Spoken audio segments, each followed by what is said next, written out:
Are you sitting alone right now in a space that's entirely your own, eating what you want when you want, leaving the TV on all day, going to bed whenever you feel like it? Doesn't that feel good?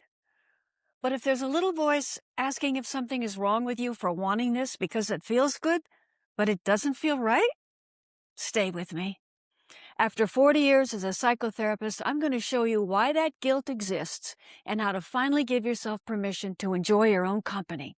So, let's start with the side that feels good because it's real and it deserves to be honored.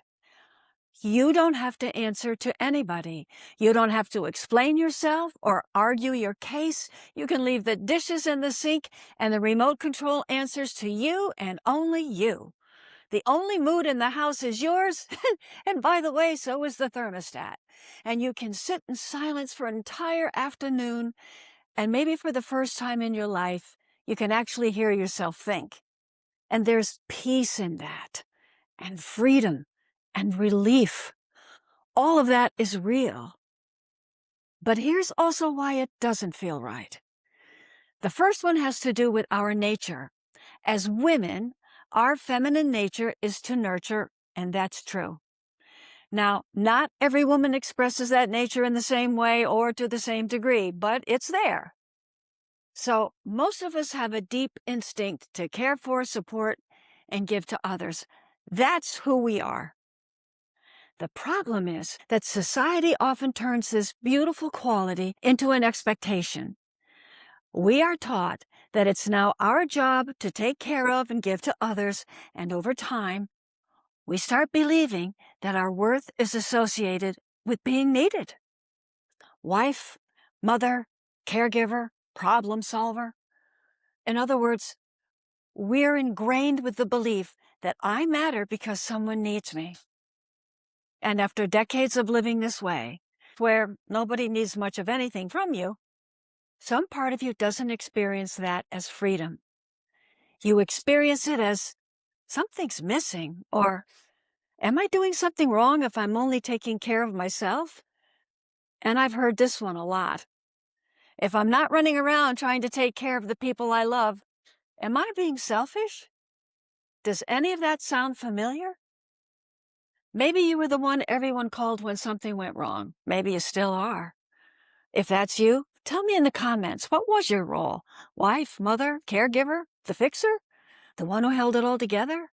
Whatever word fits, I'd love to know. Now here's where it gets even more interesting, because there's a second piece to this, and it's one most of us never stop to look at. It took me a while to become aware of this as well. We are taught from the time we're little that being lovable means somebody loves you, even though it doesn't mean that at all. You're lovable just because you're you. But as we get older and enter relationships, we actually believe that our lovability is dependent on being chosen.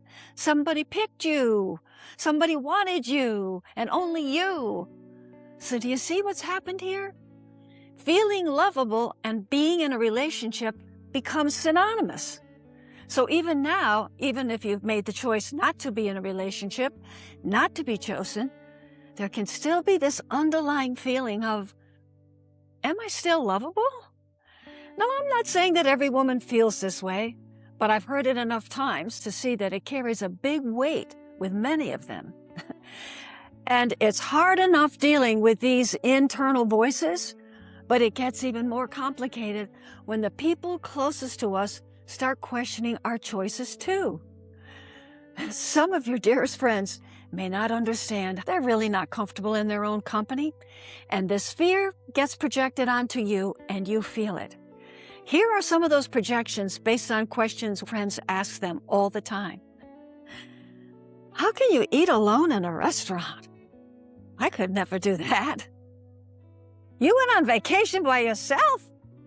I would never do that. How can you come home to an empty house? I don't know how you do it. Don't you think you should get out more? It would drive me crazy to stay in the house all day. And here's the clincher that everyone wants to know.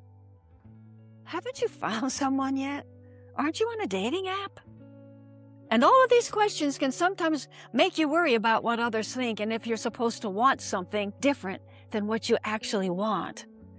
Now can you understand why being alone feels good, but doesn't always feel right?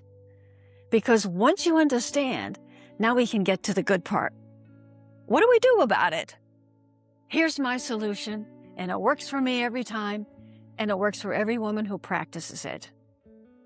You need to give yourself permission to be happy right where you are. But here's the thing. Simply giving yourself permission in your head isn't enough. You've spent decades learning that your worth comes from something outside of you, and those beliefs don't disappear overnight. What really helps is giving yourself a permission slip. And a permission slip is exactly what it sounds like. It's one sentence written down that gives you permission to live exactly the way you want to live. And it looks like this. Today, I give myself permission to, and fill in the blank. For example, today I give myself permission to feel lovable without being in a relationship. And I would suggest only one permission slip a week so you can take the time to really practice what that permission feels like. Most women I know put these little Post-it notes on their bathroom mirror, but I have some who put them all over the house, on the refrigerator, the coffee pot, the nightstand. Can you picture yourself doing this? I hope so, because I've done it many times. And here's one of my favorites. I give myself permission to have a happy day. Now that might seem a little strange, but it has meaning for me because as a child, I grew up with the belief that if I'm too happy, something bad will happen. Sound familiar to anyone?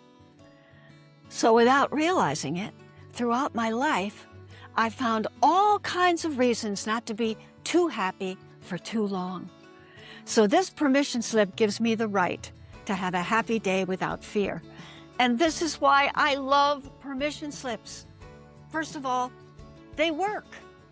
And secondly, they remind you that at this time in your life, you're telling yourself that it's okay to be fully, deeply content with yourself, and that just being with you is not only just enough, it's a privilege and a joy, because there really is no one worth knowing more than you. So if you're sitting alone right now in a space that's entirely your own, I want you to know something. It's more than okay to want this. It always was. You don't have to explain it. You don't have to defend it. And you don't have to wait for anyone else's permission anymore, because you just learned how to give it to yourself. This season of your life isn't an ending. It isn't a consolation prize for a life that didn't go the way you planned. This beautiful life is yours, and it's allowed to be exactly as good as it feels. In fact, once you fully accept that you don't need anyone else's approval, the very next thing that shifts is how you handle knowing how much you affect others' lives around you. That's exactly what we're unpacking right here in this next video, Does My Life Really Matter?, where we look at how to take this exact feeling of making a difference and putting it into practice. So thanks for watching. I'll see you there.